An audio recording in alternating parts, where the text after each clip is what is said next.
stuff that's happened in the past 11 months has been extraordinary. The White House has embraced Bitcoin. Wall Street embraced Bitcoin. And now companies are racing to get into the Bitcoin 100. Let the games begin. Bitcoin's reached criticality. The power's flowing, and there's no off switch. Henry Ford decided to harness fire 1,000,000 years after human beings discovered fire. It was not too late. Bitcoin is different. That's why it matters. Michael Saylor just gave one of the most important keynotes of his life, and it might just be one of the most important Bitcoin talks of the last 5 years. Over the course of 45 minutes at BTC Prague, Saylor laid out a bold, updated forecast, $21 million per coin in 21 years. But more importantly, he mapped out why, what's changed, what's unfolding right now, and why this moment is unlike anything that came before. Today, we're going to break it all down. The macro turn, the treasury shift, and why this time actually is very different for Bitcoin. So let's start where Saylor starts, with the shift that's already happened.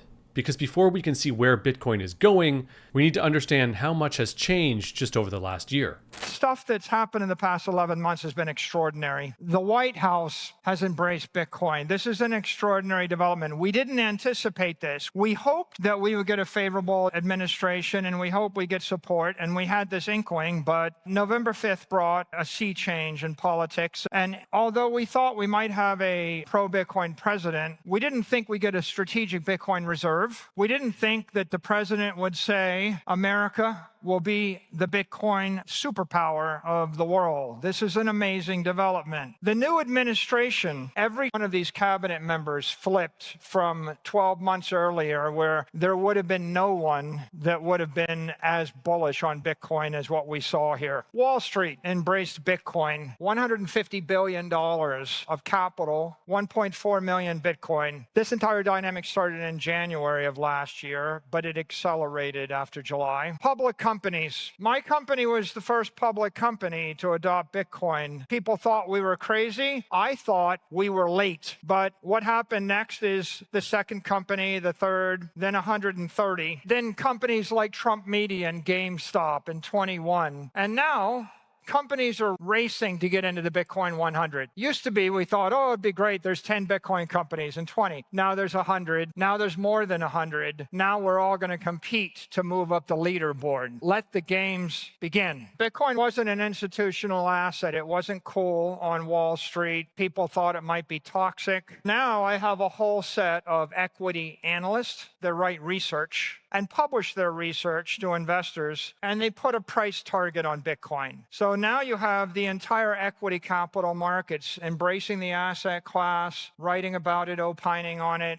Went from an oddity, tulip bulbs maybe going away, to an entire array of analysts and investment banks starting to have an opinion. And of course, if you look at all the prices up there, their opinion is all positive, it's all bullish. Technology investors have embraced Bitcoin. What you see there is the Bank of America investment analyst equating Bitcoin to something as profound as the light bulb, the Model T, the World Wide Web, right? That's a very important rotation. Bitcoin is a technology. Bitcoin's not a speculation. Bitcoin is not an oddity. Bitcoin is not anarchy. Bitcoin is just the next great technology. Financial regulators embrace Bitcoin. This you never believe. The head of the OCC says banks should support Bitcoin. The Fed says it's okay for banks. They should get on and start supporting Bitcoin. The accountants say you need to provide fair accounting for Bitcoin. This is an amazing development. Capitol Hill embraced Bitcoin. The House, the Senate, the Cabinet, you've got 3 bills, the Clarity Act, the Genius Act, the Bitcoin Act, all moving through Congress right now. This is something nobody guessed, no one conceived of a year ago. States in the United States are embracing Bitcoin. Governors, right? There's legislation working its way through state legislative branches everywhere. Bitcoin is money for everybody, and everybody is getting interested in it. International governments embrace Bitcoin. Spokespeople for the UK, for Ireland, for Pakistan, for Bhutan, for El Salvador, for Russia, in China, in Hong Kong, in Europe, everywhere. They all have an opinion opinion. Their opinion is this is very important. The crypto industry has embraced Bitcoin. These are all public statements from the last 12 months. And let me tell you how I interpret this. This is everybody in the crypto ecosystem acknowledging that Bitcoin is the foundation of the crypto economy. Bitcoin is the reserve currency of the crypto economy. Bitcoin is the one central, certain, unshakable protocol and the fulcrum, the focal point of the entire industry. Everything else is built on top of it. There's been an unprecedented coalition that's come together in support of Bitcoin, and I think a realization that the entire industry needs Bitcoin as their ethically sound, economically sound, technically sound foundation if they're to have any future.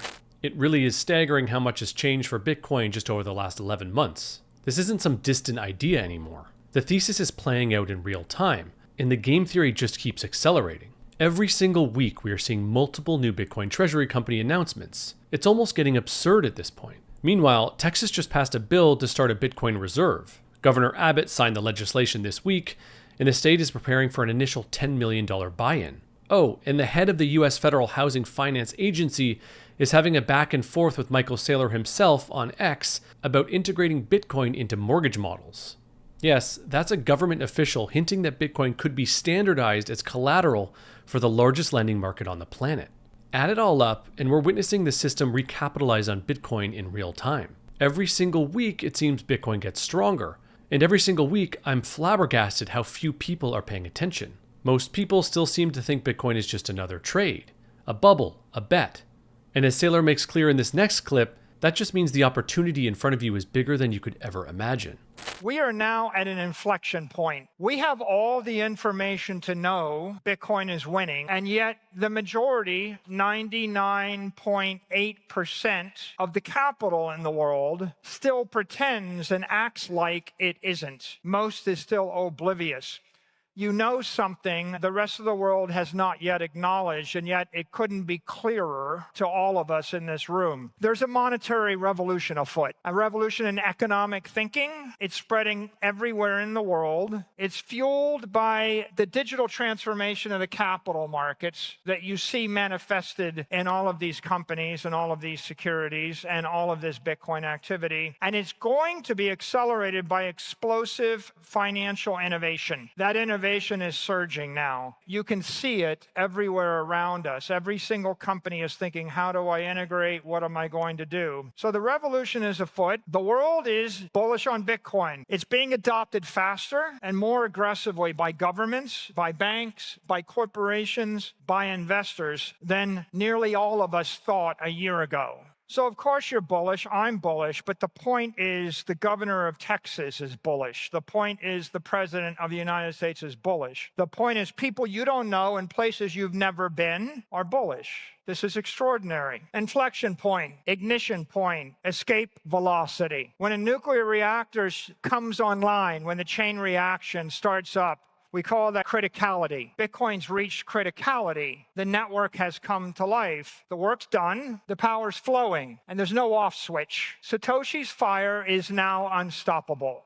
The network is unstoppable. Satoshi's point is the Schelling point of global money. We can now see, you can see, I can see, the rest of the world is beginning to see that in fact there is an inversion and there's a transformation. This network doesn't need me anymore. This network doesn't need anyone anymore. It's going to continue to grow and no one can stop it. Bitcoin's trending toward the performance of the best capital assets in the world, in the conventional world, which are like Mag 7 digital monopolies mixed into an index. It's trending toward it, but it will never reach it. And it will never perform at that level because it's always going to be better. It's always going to be more useful. It's always going to be less risky. It's always going to have the counterparty risk of a company stripped away. There's never going to be a CEO to subpoena. There's never going to be a labor force. There's never going to be the challenge of a supply chain. It's never going to have a tariff on it. It's going to be pure digital